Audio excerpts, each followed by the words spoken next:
Mr. President. Senator from Vermont. I'd like to speak in support of the Biden-Harris administration's finalized furnace efficiency standards and against S.J. Res. 58. The Department of Energy's finalized rule has been a long time coming, and we have not meaningfully updated the standards since the 1990s.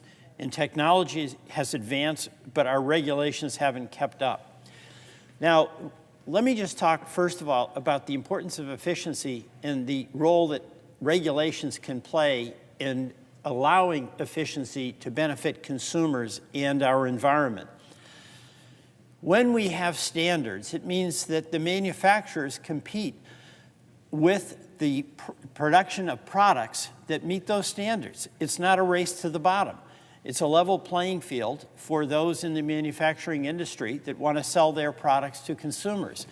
Having standards that are reasonable, and these are very reasonable, then allows these better products to be sold, and the competition is a restraint on the price that's charged. So efficiency has always been something that can help us do the following. Number one, reduce carbon emissions. The less energy that's used, the less carbon emissions are created. Number two, it saves money. At the end of the day, you have a more efficient appliance. It is going to use less energy by whatever means that energy is produced. Third, it tends to create jobs. The folks who manufacture these have workers, they have good jobs, and it's really important. In Vermont, we face very high heating bills.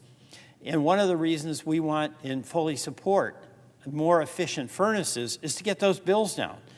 With a furnace that isn't up to the new standard, a family can face $600 in additional heating bills annually. And that's a lot of money for a lot of Vermonters. The rule that is on the efficiency rule here has the potential to reduce the average household energy cost by $50 a year and $350 over a lifetime. Many of the policies that we've worked on to pass through the Inflation Reduction Act will also help mitigate the costs.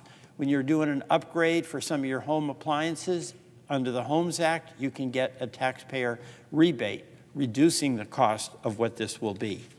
These standards can also be especially helpful for lower income folks who rent their homes and also often face very high energy bills, largely because there's not an incentive for the landlord to provide a more efficient furnace. By the way, the standards will make a major impact on our carbon emissions, cutting 332 metric tons over the next 30 years. And that's equivalent to the annual emissions from 34% of U.S. households. So for over a decade, Canada has had very similar furnace efficiency standards and has seen that there have not been significant issues with implementation. We should follow suit and implement the Department of Energy standards to realize all of the important benefits I just mentioned. And I urge my colleagues to vote against S.J. Res. 58 and show strong support for the efficiency policy. I yield back.